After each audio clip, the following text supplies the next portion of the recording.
જી નમસ્કાર. અમારી ચેનલમાં ફરીથી એક નવા વિડીયોમાં તમારું સ્વાગત છે. મિત્રો, તમે બધા મસ્ત હશો, મજામાં હશો.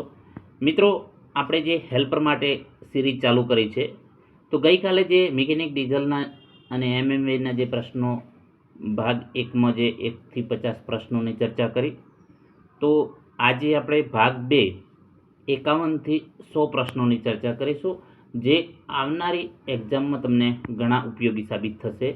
તો મિત્રો, તૈયારી ચાલુ રાખજો. ટૂંક સમયમાં ભરતીનું નોટિફિકેશન આવી જશે, બરાબર? તો જે સમય મળ્યો છે એ સમયનો સદુપયોગ કરી અને જે છે મહેનત ચાલુ રાખો. તો ચાલો મિત્રો, સમય ન બગાડતા આપણે પ્રશ્નોની ચર્ચા કરીએ. તો 51મા નંબરનો પ્રશ્ન છે, ડીઝલ એન્જિનમાં સક્શન સ્ટ્રોક દરમિયાન સિલિન્ડરમાં શું પ્રવેશે છે? મિત્રો, આવા સામાન્ય પ્રશ્નો પૂછાતા હોય છે અને આપણે ભૂલી જતા હોઈએ છીએ. તો જે ડીઝલ એન્જિનમાં સક્શન સ્ટ્રોક દરમિયાન સિલિન્ડરમાં શું પ્રવેશે છે? તો માત્ર હવા. ડીઝલ એન્જિનમાં માત્ર હવા. એના પછી પેટ્રોલ એન્જિનમાં હવા અને પેટ્રોલનું મિશ્રણ કોણ તૈયાર કરે છે? જે પેટ્રોલ એન્જિનમાં હવા અને પેટ્રોલનું મિશ્રણ કોણ તૈયાર કરે છે? તો કાર્બોરેટર.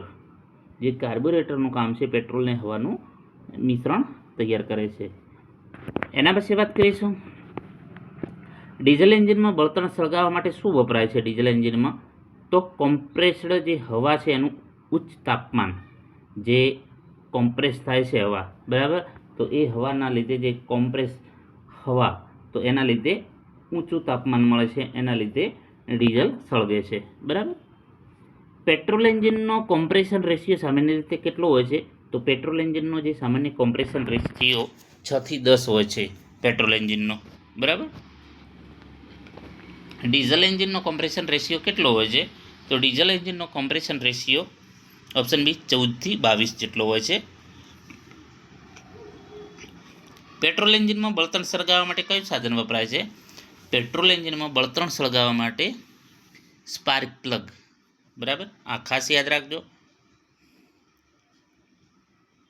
સરખા પાવર આઉટપુટ માટે કયું એન્જિન વજનમાં ભારે હોય છે? તો સરખા પાવર આઉટપુટ માટે ડીઝલ એન્જિન વજનમાં ભારે હોય છે.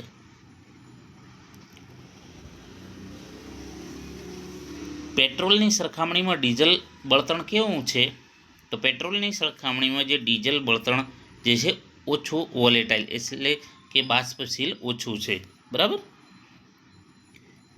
પેટ્રોલ એન્જિનમાં કમ્બશન એટલે કે દહન કયા નિયમ હેઠળ થાય છે? પેટ્રોલ એન્જિનમાં તો અચળ કદ એટલે કે કોન્સ્ટન્ટ વોલ્યુમ. ખાસ યાદ રાખજો, પેટ્રોલ એન્જિનમાં કમ્બશન જે છે કયા નિયમ હેઠળ થાય છે? કોન્સ્ટન્ટ વોલ્યુમ, અચળ કદ. ડીઝલ એન્જિનમાં કમ્બશન કયા નિયમ હેઠળ થાય છે? તો કોન્સ્ટન્ટ પ્રેશર. તો ડીપી યાદ રાખજો, કદાચ તમને ગડબડ થઈ જાય લખવામાં પેટ્રોલ કે ડીઝલમાં, એ વખતે તમને ના ખબર પડે તો તમારે ડીપી, બરાબર? ડી એટલે ડીઝલ અને પી એટલે પ્રેશર. ડીપી ડીઝલ પ્રેશર, બરાબર? અને અહીં પેટ્રોલ એન્જિનમાં પીવી યાદ રાખવાનું, બરાબર? Volume, constant volume. પીવી, એક ફક્ત પીવી યાદ રાખશો તો પણ ચાલશે, બરાબર? પીવી, બરાબર? એટલે કે કોન્સ્ટન્ટ વોલ્યુમ પીવી અને ડીપી, બરાબર? આ ખાસ યાદ રાખજો. ઓટોમોબાઈલમાં નોકિંગની સમસ્યા શેના સંબંધિત છે? જે નોકિંગ છે શેના સંબંધિત છે? તો ખોટા સમયે થતું દહન. આ પ્રશ્ન પૂછાયેલો છે મિત્રો. પેટ્રોલની ગુણવત્તા માપવા માટે કયો આંક વપરાય છે? આ પણ પ્રશ્ન પૂછાયેલો છે અને વારે વારે પૂછાય છે. તો ઓક્ટેન નંબર પેટ્રોલ માટે. ડીઝલની ગુણવત્તા ઇગ્નિશન ક્વોલિટી માપવા માટે, તો ડીઝલ માટે C10, તો ડીસી યાદ રાખવાનું, બરાબર? ડીસી એટલે ડીઝલ, એને જે છે એનો નંબર કયો છે?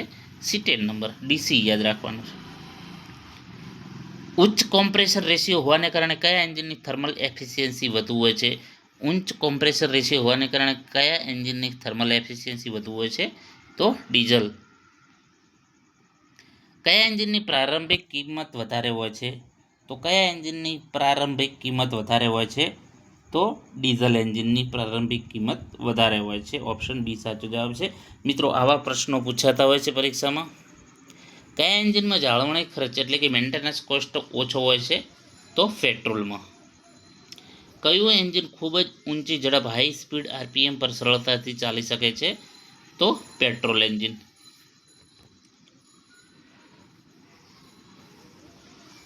ડીઝલ એન્જિનમાં કાળો ધુમાડો નીકળવાનું મુખ્ય કારણ શું હોઈ શકે? તો હવાનું ઓછું પ્રમાણ અથવા તો વધુ બળતણ. બરાબર. કોમ્પ્રેશન ઇગ્નિશન એન્જિનમાં કયું બળતણ વપરાય છે? તો કોમ્પ્રેશન ઇગ્નિશન એન્જિનમાં કયું વપરાય છે? ડીઝલ. ખાસ યાદ રાખજો. સ્પાર્ક ઇગ્નિશન એન્જિનમાં કયું બળતણ વપરાય છે? તો એમાં પેટ્રોલ. પેટ્રોલને બીજા કયા નામે ઓળખાય? ગેસોલિન તરીકે પણ ઓળખાય છે. ડ્યુઅલ કમ્બશન સાયકલનો ઉપયોગ ક્યાં થાય છે? તો હાઈ સ્પીડ એન્જિનમાં. ખાસ યાદ રાખજો, જે ડ્યુઅલ કમ્બશન સાયકલનો ઉપયોગ હાઈ સ્પીડ ડીઝલ એન્જિનમાં થાય છે.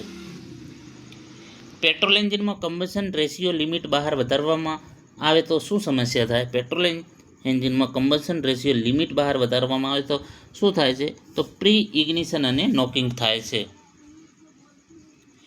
એન્જિન સિલિન્ડરના અંદરના વ્યાસને ટેકનિકલ ભાષામાં શું કહેવામાં આવે છે? તો તેને બોર તરીકે ઓળખવામાં આવે છે. મોસ્ટ આઈએમપી પ્રશ્ન છે મિત્રો. આ જે પ્રશ્નો છે આ તમે નોટબુકમાં લખી રાખજો. 100% આ 100 પ્રશ્નોમાંથી તમને મિનિમમ 15થી 20 પ્રશ્નો બેઠા આમાંથી હશે. લખી રાખજો નોટ. એન્જિનની કેપેસિટી જે સીસીમાં મપાય છે તેનું નામ શું છે? તો એનું નામ છે ક્યુબિક સેન્ટીમીટર. ક્યુબિક સેન્ટીમીટર, સીસીનો મતલબ. નીચેનામાંથી કઈ ટેકનિક ડીઝલ એન્જિનના અવાજને ઓછો કરવા વપરાય છે? તો પાયલોટ ઇન્જેક્શન. ડીઆઈ એન્જિનનું પૂરું નામ શું છે? તો ડાયરેક્ટ ઇન્જેક્શન એન્જિન. આવા ટૂંકા નામ પણ પૂછતા હોય છે. આઈડીઆઈ એન્જિનનું પૂરું નામ શું છે? તો indirect injection engine. Direct injection એન્જિનમાં ફ્યુલ ક્યાં ઇન્જેક્ટ થાય છે? તો ડાયરેક્ટ ઇન્જેક્શન એન્જિનમાં ફ્યુલ મેઇન કમ્બશન ચેમ્બરમાં, એટલે કે સીધું પિસ્ટન પર. બરાબર. ડાયરેક્ટમાં. ઇનડાયરેક્ટ એન્જિનમાં બળતણ ક્યાં સ્પ્રે થાય છે? તો નાના પ્રી કમ્બશન ચેમ્બરમાં. ઓપ્શન બી સાચો જવાબ છે. ઠંડા વાતાવરણમાં કયા એન્જિનને સરળતાથી ચાલુ કરી શકાય છે? તો DI engine, direct injection engine. Option b સાચો જવાબ છે. આઈડીઆઈ એન્જિનને ઠંડીમાં સરળતાથી શરૂ કરવા માટે કયા પ્લગની મદદ લેવી પડે છે? તો તેનો સાચો જવાબ છે ગ્લો પ્લગ. ખાસ યાદ રાખજો, આવા પ્રશ્નો આવતા હોય છે. કયા એન્જિન પ્રકારમાં કયા ઇન્જેક્શન પ્રકારમાં થર્મલ લોસ ઓછો થાય છે અને કાર્યક્ષમતા વધુ માગે છે? તો ડાયરેક્ટ ઇન્જેક્શન. બી સાચો જવાબ છે. અવાજ અને વાઇબ્રેશનની દ્રષ્ટિએ કયું એન્જિન વધુ શાંત હોય છે? તો આઈડીઆઈ engine. Modern common rail diesel engine CRDI કઈ સિસ્ટમ વાપરે છે? મોસ્ટ આઈએમપી પ્રશ્ન છે મિત્રો. આવા પ્રશ્નો પૂછાતા હોય છે અને આપણને એટલો આઈડિયા નથી હોતો, ભૂલ કરી દઈએ છીએ. તો તેનો સાચો જવાબ છે option b, direct injection system. કઈ સિસ્ટમમાં પિસ્ટનના ક્રાઉનનો આકાર જ ખાસ કમ્બશન ચેમ્બર જેવો બનાવવામાં આવે છે? તો તેનો સાચો જવાબ છે ડાયરેક્ટ ઇન્જેક્શન. બી સાચો જવાબ છે.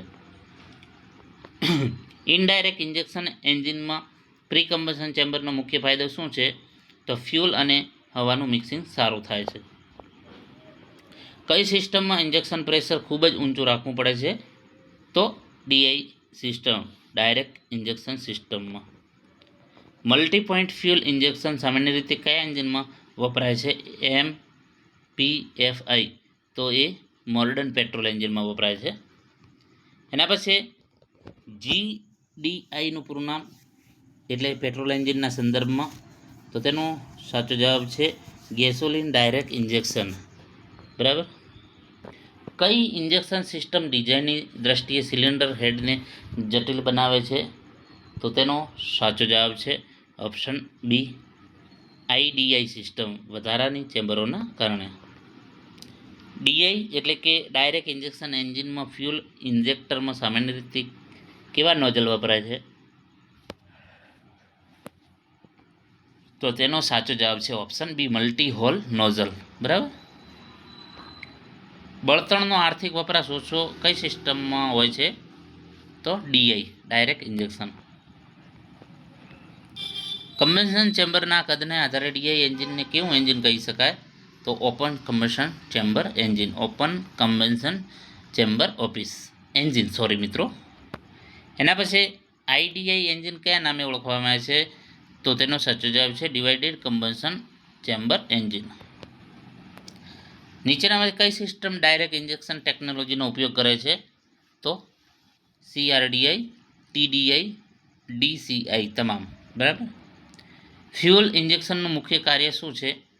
તો બળતણને અત્યંત બારીક જે એટોમાઇઝડ સ્પ્રેમાં ફેરવવો ફ્યુઅલ ઇન્જેક્ટરનું કાર્ય છે. મોસ્ટ આઈએમપી પ્રશ્ન છે મિત્રો.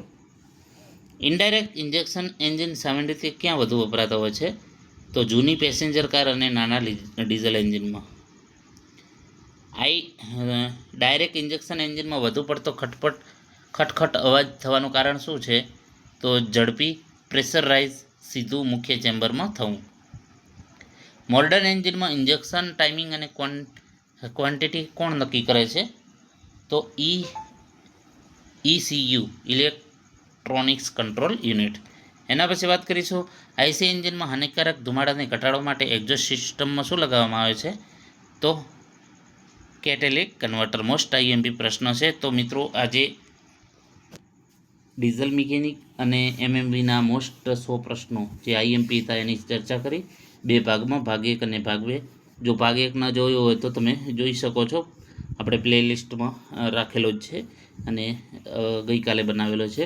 તો મિત્રો જો ચેનલને સબસ્ક્રાઈબ કરી ના હોય તો ચેનલને સબસ્ક્રાઈબ કરી લેજો અને વધુમાં વધુ મિત્રોને શેર કરજો જેથી કરીને એમને પણ ફાયદો થાય, એમને પણ આના વિશે ખ્યાલ આવે. આભાર.